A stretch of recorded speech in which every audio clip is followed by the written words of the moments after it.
saya mengumpulkan beberapa tulisan para ulama.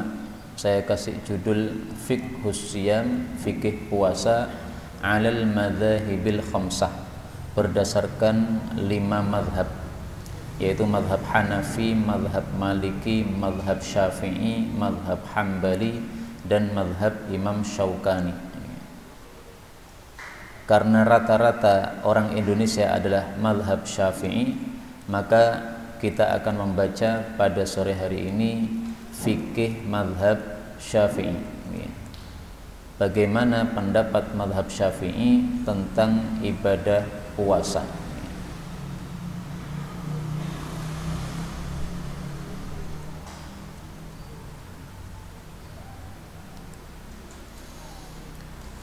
Kitabus Shaum, kitab tentang puasa. Wa syaraitu, dan syarat-syarat wujubis siyami, wajibnya puasa, arba'atu asya, ada 4. Yang pertama al-Islam, beragama Islam. Yang kedua al-bulugh, usianya balik. Yang ketiga al-aqlu, berakal. Yang keempat al-qudrah 'ala shaum, mampu untuk puasa. Jadi yang wajib puasa adalah orang yang memenuhi 4 syarat ini. Syarat pertama, dia harus orang muslim. Berarti orang kafir tidak wajib puasa. Orang kafir masuk Islam dulu, kalau sudah masuk Islam baru puasa. Kemudian yang kedua balik, maka anak-anak kecil masih belum wajib puasa, tetapi orang tua disuruh mendidik anaknya untuk latihan puasa. Kapan anak dididik latihan puasa? Pada usia 7 tahun. Karena Rasulullah SAW menyuruh kita mendidik anak-anak kita sholat pada usia 7 tahun. Nah, sholat adalah kewajiban, puasa juga kewajiban. Berarti sama ya, dididik pada usia 7 tahun. Kalau sudah usia 10 tahun, maka didikannya harus lebih ketat lagi. Kalau usia 7 tahun mungkin poso beduk atau poso sambung. Poso sambung maksudnya bukan poso wisol, tapi maksudnya zuhur makan, habis itu disambung lagi sampai maghrib. Kalau sudah usia 10 tahun mestinya sudah bisa poso dino. Nah, itu dididik sedikit demi sedikit. Meskipun 10 tahun belum wajib puasa karena belum balik, tetapi sangat pantas untuk dilatih. Syarat ketiga harus berakal, maka orang gila tidak wajib puasa. Termasuk juga orang pikun, sudah diajak sahur, kemudian jam 12 makan, ketika diingatkan, "Mbah lagi puasa," maka dia mengatakan, "Ini sudah buka, ini sudah maghrib." Nah ya sudah, orang diingatkan nggak paham, udah biarin aja makan, udah pikun. Kemudian syarat yang keempat, mampu puasa. Maka yang tidak mampu puasa tidak wajib. Misalnya mbah-mbah yang sudah tua renta, atau ibu hamil, atau ibu menyusui, tidak mampu puasa, tidak wajib puasa, atau sakit, tapi nanti diganti pada hari yang lain. Jadi hukum Islam itu sangat-sangat fleksibel, tidak kaku. Kemudian wa faraidu, dan kewajiban-kewajiban as-shaum untuk puasa itu arba'atu asya, ada 4 kewajibannya. Kewajiban pertama adalah an-niyah, niat untuk puasa. Kewajiban kedua al-imsaku 'anil akli wasyurbi, menahan diri dari makan dan minum. Kewajiban ketiga wal jima'i, menahan diri dari jima'. Yang keempat wa ta'ammudil qai', menahan diri dari bersengaja muntah. Nah, ini 4 kewajiban orang puasa. Ini bisa diringkas menjadi 2 kewajiban. Kewajiban pertama yang harus dimunculkan, kewajiban kedua yang harus ditiadakan. Kewajiban pertama yang harus dimunculkan adalah niat. Niat itu amalan hati, sehingga tidak perlu dilafalkan. Tidak perlu kita mengucapkan nawaitu shauma ghadin an adai fardhi ramadhana, tidak perlu. Cukup dalam hati ada niatan mau puasa, jam 4 kita melihat jam 4 menjelang subuh, kita ambil piring, kita ambil nasi, kita makan, niatan puasa itu sudah cukup. Kemudian kewajiban kedua adalah yang harus ditiadakan, yaitu tidak boleh makan, tidak boleh minum, tidak boleh jima, tidak boleh sengaja muntah. 3 hal ini semua orang melakukan, makan, minum, jima. Ya kalau sudah keluarga, nah, maka pada saat Ramadan tidak boleh melakukan ini. Adapun sengaja muntah ini kan jarang orang melakukan. Mungkin orang terlalu kenyang, akhirnya perutnya penuh sehingga dia pengen sengaja memuntahkan. Nah ini tidak boleh. Kalau dilakukan maka puasanya batal. Kalau muntah sendiri tanpa disengaja tidak batal. Misalnya kita habis makan kemudian melihat sesuatu yang menjijikkan, akhirnya blokek, muntah. Nah ini tidak batal karena tidak disengaja. Jima itu adalah melakukan hubungan intim suami istri. Melakukan hubungan intim menyebabkan keluar mani. Tetapi keluar mani atau tidak keluar mani ini semuanya membatalkan puasa. Kemudian dari situ para ulama mengambil kesimpulan yang kedua, bahwasanya mengeluarkan mani secara sengaja membatalkan puasa. Masturbasi membatalkan puasa. Kenapa? Bersengaja mengeluarkan mani.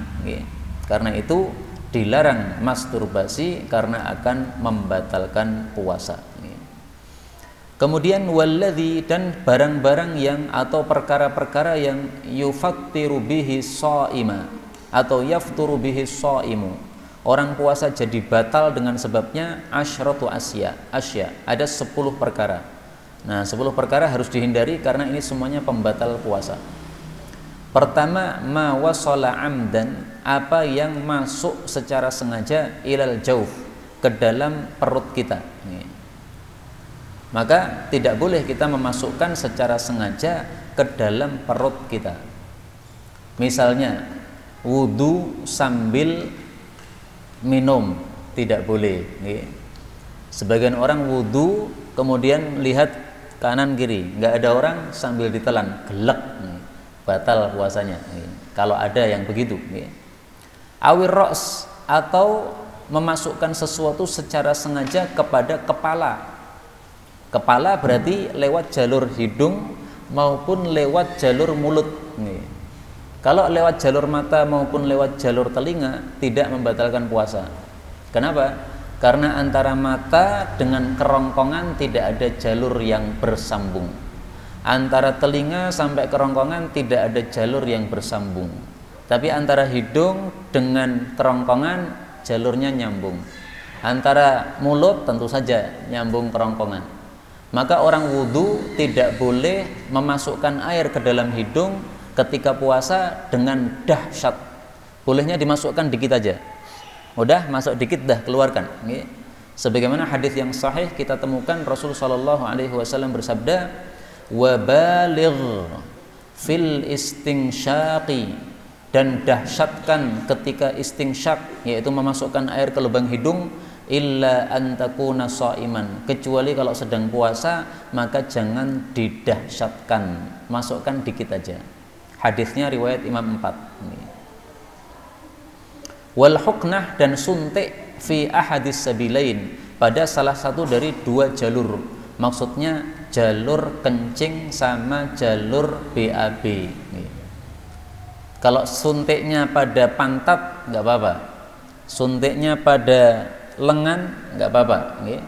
Tapi kalau suntiknya masuk pada dubur atau kubul, nah itu membatalkan puasa. Kenapa? Itu lubang bersambung ke dalam. Maka membatalkan puasa. Wal qai'u amdan, dan sengaja muntah seperti sudah kita bahas tadi. Wal wat'u amdan, dan jima secara sengaja fil farji, masuk pada farji. Tidak peduli apakah keluar mani atau tidak keluar mani, pokoknya kalau masuk maka puasanya batal. Berikutnya wal ingzalu, dan mengeluarkan mani an mubasyaratin, dengan sebab berhubungan kulit. Jadi misalnya mencium, setelah mencium kemudian keluar mani, batal puasa. Atau misalnya merangkul, setelah merangkul keluar mani, batal puasa. Tetapi kalau tidak ada mubasyarah, tidak ada sentuhan kulit keluar mani, maka tidak batal. Misalnya seorang laki-laki melihat istrinya dengan syahwat, akhirnya keluar mani, maka tidak batal. Kenapa? Tidak ada mubasyarah, tidak ada sentuhan kulit, hanya mata memandang. Tetapi para ulama membedakan antara memandang satu kali dengan memandang berkali-kali.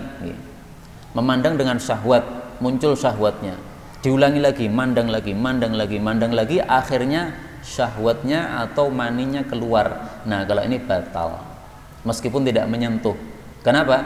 Karena dia punya aksi, ya. Aksinya apa? Berulang-ulang memandang.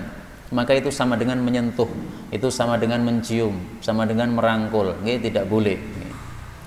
Berikutnya wal haidu, haid membatalkan puasa. Maka kalau ada ibu-ibu sedang puasa pada waktu zuhur keluar darah haid, puasanya batal. Lah terus gimana? Boleh makan enggak? Boleh makan, boleh. Tetapi seandainya dia tidak makan sampai maghrib, itu lebih utama untuk menghormati waktu puasa. Tapi kalau makan sebenarnya nggak apa-apa, sudah batal puasanya dengan sebab haid. Tapi ibu-ibu biasanya memang begitu, dia tidak mau makan sampai maghrib, meskipun apa? Dia sudah batal puasanya. Kenapa? Katanya menjaga supaya anak-anaknya tidak bertanya-tanya, "Iki piye to ibu kok malah mangan?" Ibunya menyuruh anaknya puasa, tetapi malah dia makan sendiri.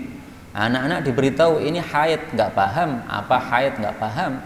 Kalaupun paham, apa kaitannya haid dengan makan, nggak paham. Nah, maka kalau ada ibu-ibu yang haid kemudian pengen makan, ya nggak ada masalah, tapi dijaga bagaimana supaya anaknya tidak jadi bingung. Mungkin makannya sembunyi di kamar, atau sembunyi di kamar mandi. Makan di kamar mandi boleh nggak, Pak? Boleh, meng aneh, masuk kamar mandi untuk makan. Wan nifasu, dan nifas. Nifas juga membatalkan puasa karena nifas itu hukum-hukumnya sama dengan haid. Nifas itu kan keluar darah dari wanita dengan sebab melahirkan. Kalau haid keluar darah dari wanita dengan sebab rutinan. Nah, sebabnya berbeda tetapi hukumnya sama. Wal jununu, dan gila. Gila menyebabkan puasa batal. Ada sebagian orang itu gilanya hanya sebagian waktu. Saya dulu punya tetangga, gilanya setiap malam hari. Kalau malam hari gila, ngomyang. Nanti siang hari normal lagi.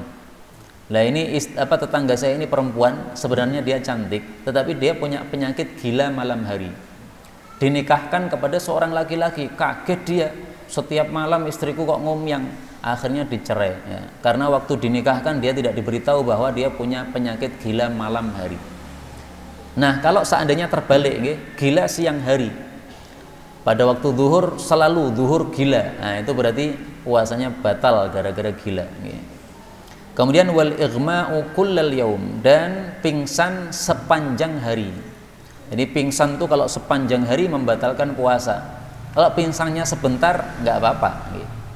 Misalnya seperti saya dulu pernah pingsan sebentar, gara-gara pagi belum sarapan, kemudian siang-siang ikut menguburkan jenazah, panasnya terik bukan main. Waktu itu saya ikut menggali kubur dengan cangkul, menggali ngos-ngosan, apalagi di bawah siang yang sangat panas. Waktu itu panas sekali, sampai orang-orang yang ngantar ke kuburan itu semuanya di pinggir kuburan, Pak, nggak berani di tengah kuburan karena saking panasnya. Nah, begitu saya mencangkul sambil lapar ini, tiba-tiba perasaan saya kok jadi semakin kacau ini, melihat suasana ini kok seperti pusing-pusing gitu. Akhirnya cangkul saya taruh, saya berdiri gini. Setelah saya berdiri, lama-lama kok tambah peteng. Wah, ini saya mau jatuh ini. Akhirnya saya membalikkan badan keluar dari kuburan, ditangkap orang karena melihat saya berjalannya sempoyongan. Nah, pingsan. Tapi pingsannya cuma sebentar. Begitu saya pingsan, ditaruh di tanah, kemudian ada orang menaikkan kaki saya ke atas. Begitu kaki dinaikkan ke atas, darah mengalir ke otak, langsung sadar lagi. Nah, ini pingsannya 1 menitan kira-kira. Nah, maka ini tidak membatalkan puasa. Kalau pingsan sepanjang hari, membatalkan puasa. Habis sahur, kemudian pingsan, ya, glek. Kemudian bangun-bangun, adzan maghrib. Penak atau Pak? Posone ra krasa, nggih. Nah, itu penak tapi posone ora kanggo. Kenapa? Pingsan sepanjang hari. Kemudian wariddatu, dan murtad. Murtad itu menyebabkan puasanya batal. Ada orang misalnya di tengah-tengah siang mengatakan, "Selamat Natal, aku yakin bahwasanya Tuhan itu memang ada 3. ada bapak, ada anak, ada ibu, maka hari ini hari kelahiran anak Tuhan, nah itu murtad, batal puasanya. Apa dalilnya? Dalilnya dalam Al-Quran. Allah mengatakan, وَمَنْ يَكْفُرْ بِالْإِيمَانِ فَقَدْ حَبِطَ عَمَلُهُ وَهُوَ فِي الْآخِرَةِ مِنَ الْخَاسِرِينَ. Barang siapa yang kafir terhadap iman, maka sungguh telah gugur amalannya. Puasa termasuk amalan. Nah, maka puasanya gugur, batal gara-gara dia murtad. Dan dia di akhirat termasuk orang-orang yang rugi. Karena itu berhati-hati, jangan mengucapkan kata-kata murtad. Sebagian umat Islam mengucapkan kata-kata murtad nggak sadar. Ketika ada tetangganya Natalan, dia ikut merayakan Selamat Natal, nggak paham maksudnya. Maksud Selamat Natal itu berarti kita meyakini atau merestui atau menyetujui adanya kelahiran anak Tuhan. Nah, ini kan syirik kayak begini, nggak boleh. Tapi kemudian wa yustahabbu, dan disunnahkan fi shaum, pada saat puasa, salasatu asya, 3 perkara. Yang pertama adalah ta'jilul fitr, menyegerakan buka puasa. Yang kedua ta'khirus suhur, mengakhirkan sahur. Yang ketiga tarkul hajri minal kalam, meninggalkan perkataan-perkataan yang batil. Jadi menyegerakan buka puasa disunahkan. Maksudnya menyegerakan gimana? Begitu matahari tenggelam, kalau sekarang ditandai dengan adzan maghrib, langsung ambil kurma dengan tangan kanan, jangan tangan kiri, langsung baca bismillah, langsung makan. Bukan bismillahirrahmanirrahim, tetapi bismillah, kemudian dimakan. Nggak usah menunggu adzannya selesai. Saya tunggu dulu adzan selesai dulu biar hatiku tenang. Nggak perlu. Kalau sudah tenggelam, sudah adzan, ya sudah, langsung makan. Jangan seperti orang-orang Syiah. Orang-orang Syiah menunggu sampai langitnya gelap dulu baru makan. Nah, kalau begitu makannya ya pas isya itu. Adzan mereka belum, adzan maghrib mereka belum makan, tidak sesuai sunnah Nabi Shallallahu Alaihi Wasallam. Karena itu kita sekarang sudah termasuk ahlus sunnah wal jamaah, hendaklah jangan keluar dari ahlus sunnah wal jamaah sampai mati. Karena pendapat yang benar dari kelompok-kelompok kaum muslimin itu adalah kelompok ahlus sunnah wal jamaah. Adapun Syiah, Khawarij, Mu'tazilah dan lain-lain semuanya firqah sesat, harus kita hindari. Yang kedua, disunahkan mengakhirkan sahur. Yang dimaksud mengakhirkan sahur itu adalah sahur pada waktu menjelang subuh. Misalnya tadi malam itu saya sahur di pesantren Al-Ikhlas Mojolaban. Saya tanya, santri biasanya sahur jam berapa? Jam 4. Saya bilang cocok. Kenapa? Karena adzan subuh jam 4 lebih 20 menit. Sahur 15 menit cukup, masih sisa waktu 5 menit. Nah, maka ini termasuk mengakhirkan sahur. Ya tidak harus jam 4 ya. Seandainya setengah 4 juga nggak apa-apa. Yang penting sahur jangan jam 2. Jangan jam 3, jangan. Jam 3 itu bukan waktunya sahur, jam 3 itu waktunya sholat malam. Kalau sudah sholat malam sampai jam 4 baru kemudian sahur. Saya sudah sholat malam Ustaz, sudah tarweh. Meskipun sudah tarweh, tetap disunahkan sholat malam. Tarweh itu kan ba'da isya Pak, 30 menit kan. Habis itu kan kita pulang. Nah setelah itu kita tadarus di rumah, kemudian tidur. Nanti bangun jam 3, sholat lagi. Karena tarweh itu hanya tambahan saja.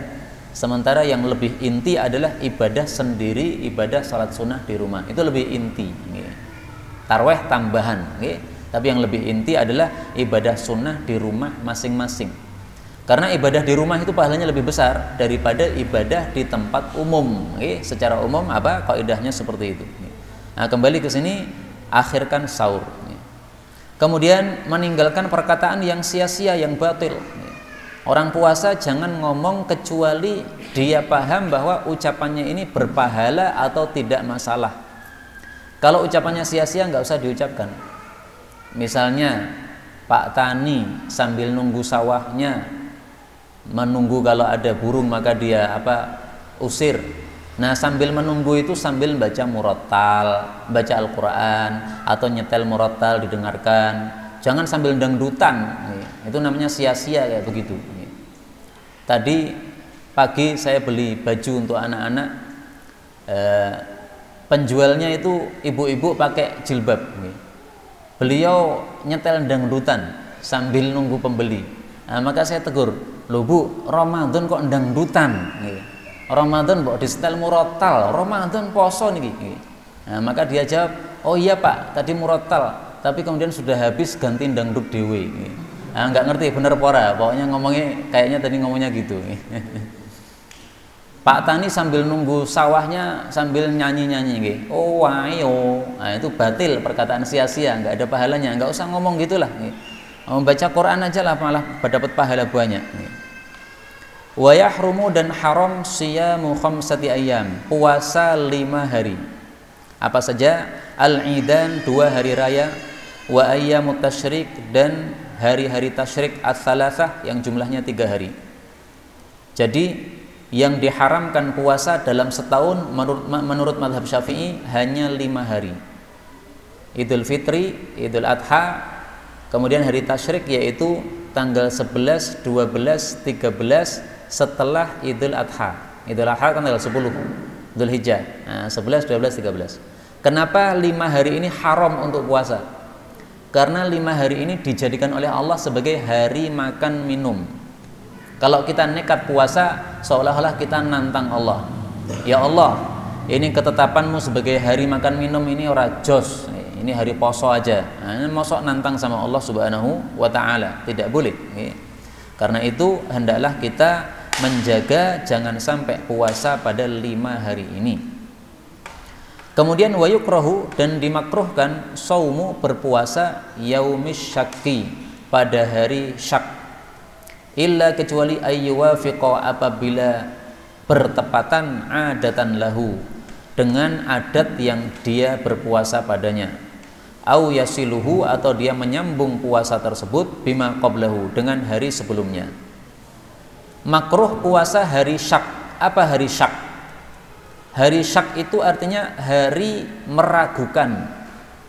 Yang dimaksud hari meragukan atau yaumus syak itu adalah tanggal 30 Sya'ban, ketika hilal tidak terlihat.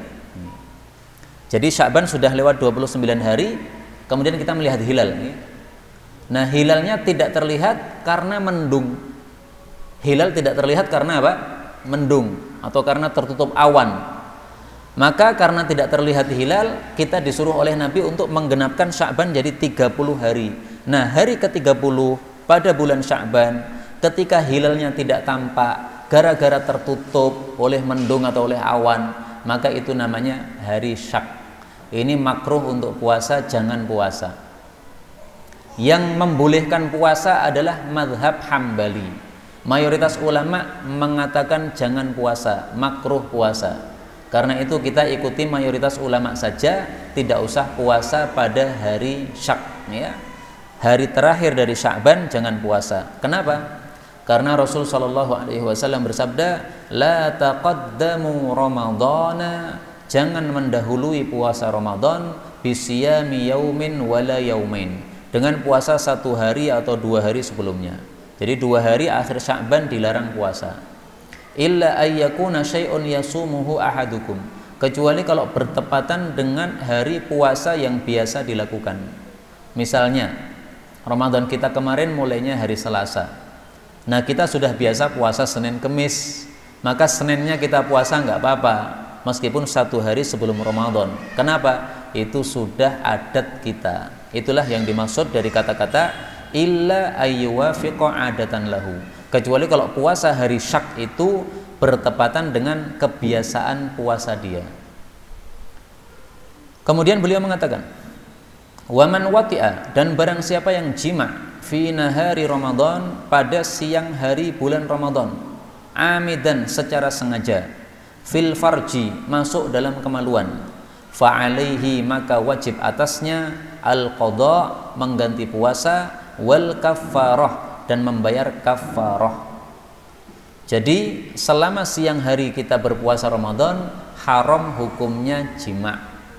Seandainya terjadi jima', maka ada 2 kemungkinan.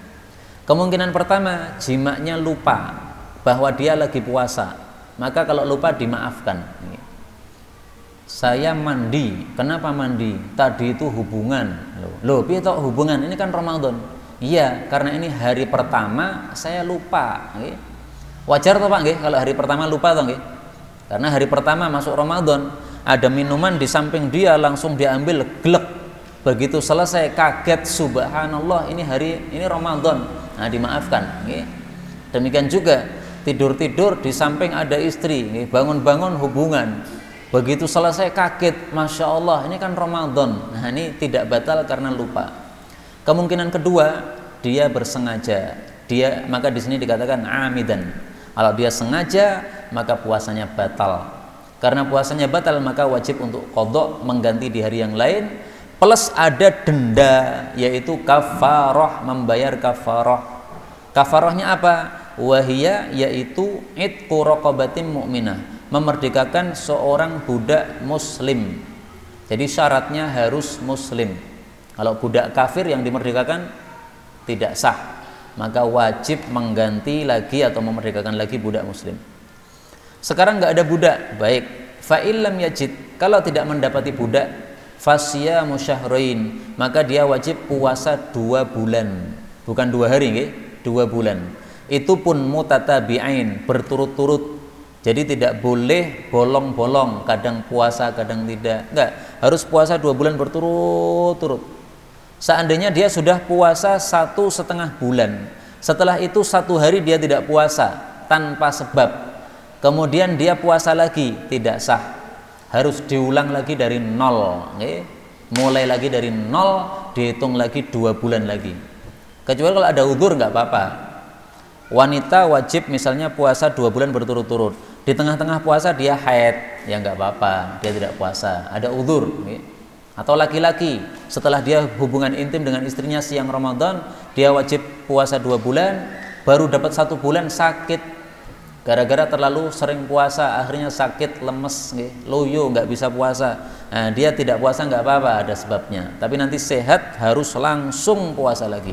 Kalau sehat masih leyeh-leyeh, saya tak istirahat dulu 1 hari, maka batal, harus ngulang dari 0 lagi. Karena itu jangan macam-macam pada bulan Ramadan sampai melakukan hubungan intim, ini berat hukumannya. Fa illam yastati, kalau tidak mampu puasa 2 bulan berturut-turut, fa it'amu sittina miskina, memberi makan 60 orang miskin. Nah, ini paling gampang, okay? Yang dimaksud memberi makan 60 orang miskin itu adalah mengumpulkan 60 orang miskin, masing-masingnya dikasih bagian masing-masing. Nah, bagiannya berapa? Likulli miskinin, setiap 1 orang miskin muddun, dapat 1 mud beras. 1 mud itu 6 ons. Wah, kalau saya kumpulkan 60 orang miskin, kemudian masing-masing kasih 6 ons, ini terlalu sedikit. Gimana kalau 30 orang miskin, tetapi berarti 2 kali lipatnya. Karena saya kumpulkan 60 orang miskin ini susah, nggak ketemu. Ya, di kampung ini adanya 30 orang miskin, ya nggak apa-apa. 30 orang miskin di kampung itu masing-masing mendapatkan 2 mud, yaitu 12 ons. Ini minimal loh Pak. Seandainya diberi lebih banyak, bagus, nggak ada masalah. Misalnya 1 orang miskin dikasih 25 kilo, nggak apa-apa, karena orangnya terlalu kaya misalnya, penghasilannya setiap bulan 1 miliar misalnya. Nah, ini tidak pantas kalau dia membayarnya 1 mud. 1 orang miskin kasih 25 kilo, bawa 1 karung marem. Kemudian waman mata, barang siapa yang mati, wa alaihi siyamun, sementara dia punya tanggungan puasa, min Ramadan, dari puasa Ramadan, ut'ima anhu, maka diberikan makanan fidyah, pengganti puasanya, likulli yaumin muddun, setiap harinya adalah 1 mud. Jadi misalnya saya sakit pada bulan Ramadan 5 hari, maka saya tidak puasa 5 hari.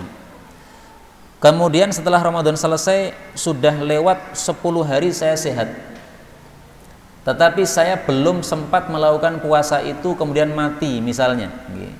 Nah, maka berarti saya punya utang puasa. Bagaimana cara menggantinya? Boleh milih 2 pilihan. Pilihan pertama, ahli warisnya boleh berpuasa 5 hari sebagai pengganti dari utang puasa saya. Pilihan kedua seperti disebutkan di sini, ut'ima anhu, boleh dikasih makan kepada orang-orang miskin sebagai ganti dari 5 hari tidak puasa. Berarti 5 orang miskin dikumpulkan, masing-masing dikasih 1 mud atau 6 ons tadi. Ini. Tetapi seandainya, 5 hari saya sakit pada bulan Ramadan, tidak puasa. Kemudian Syawal 5 hari saya masih sakit. Setelah itu saya mati. Maka di sini saya tidak punya utang puasa. Kenapa? 5 hari Syawal yang saya bisa mengganti puasa, ternyata saya masih sakit sehingga saya tidak bisa puasa. Berarti tidak ada utang puasa. Maka kalau ada orang sakit dari awal Ramadan sampai akhir Ramadan, sampai matinya masih sakit, ini tidak punya utang puasa, nggak punya. Kenapa? Dia sakit nggak wajib puasa. Kalau sakit nggak wajib puasa, berarti sampai matinya pun dia tidak ada utang puasa. Berikutnya, wasyaikhu, dan orang tua renta, idza ajaza, apabila dia lemah, anis saumi, dari berpuasa, maka yuftiru, dia boleh berbuka, wa yut'imu, dan dia boleh memberikan makan, an kulli yaumin, untuk masing-masing satu harinya, muddan, 1 mud alias 6 ons beras. Jadi hukumnya semuanya sama ya, yaitu orang yang mati karena masih meninggalkan utang puasa, dan orang yang tua renta sehingga tidak puasa, maka dia boleh mengganti dengan fidyah, yaitu memberikan beras setiap harinya 1 mud atau 6 ons. Menurut madhab yang lain, memberikan berasnya itu 2 mud alias 12 ons, nggak ada masalah. Yang penting minimalnya 6 ons, jangan kurang. Kalau lebih semakin baik, karena Allah mengatakan faman tatawwa'a khairan fahuwa khairul lah. Siapa yang sukarela berbuat baik, maka itu lebih baik untuk dia. Orang yang tua renta ini, seandainya dia tidak memberikan beras tetapi memberikan nasi bungkus juga nggak apa-apa, sebagaimana dilakukan oleh Anas bin Malik. Anas bin Malik itu ketika wafat usianya sudah di atas 100 tahun, maka 2 tahun sebelum wafat beliau tidak puasa Ramadan karena usianya sudah di atas 100 tahun. Maka beliau setiap Ramadan itu mengumpulkan 30 orang miskin. 30 orang miskin dikumpulkan, kemudian dikasih makan. Semuanya 30 orang miskin ini pulang dalam keadaan kenyang. Nah, ini sudah cukup untuk mengganti fidyah tersebut. Tapi membayar fidyah ini hendaklah setiap harinya kita bayar 1. Jadi jangan dirapel di awal Ramadan langsung dikasih kepada 30 orang miskin, nggak begitu. 1 hari muncul, 1 hari kasih fidyah. Besok hari kedua kasih fidyah lagi. Kalau tidak mau begitu, pengen dirapel, dikumpulkan, maka di akhir Ramadan, akhir Ramadan tanggal 30 Ramadan mengundang 30 orang miskin. Disiapkan makanan yang mengenyangkan mereka.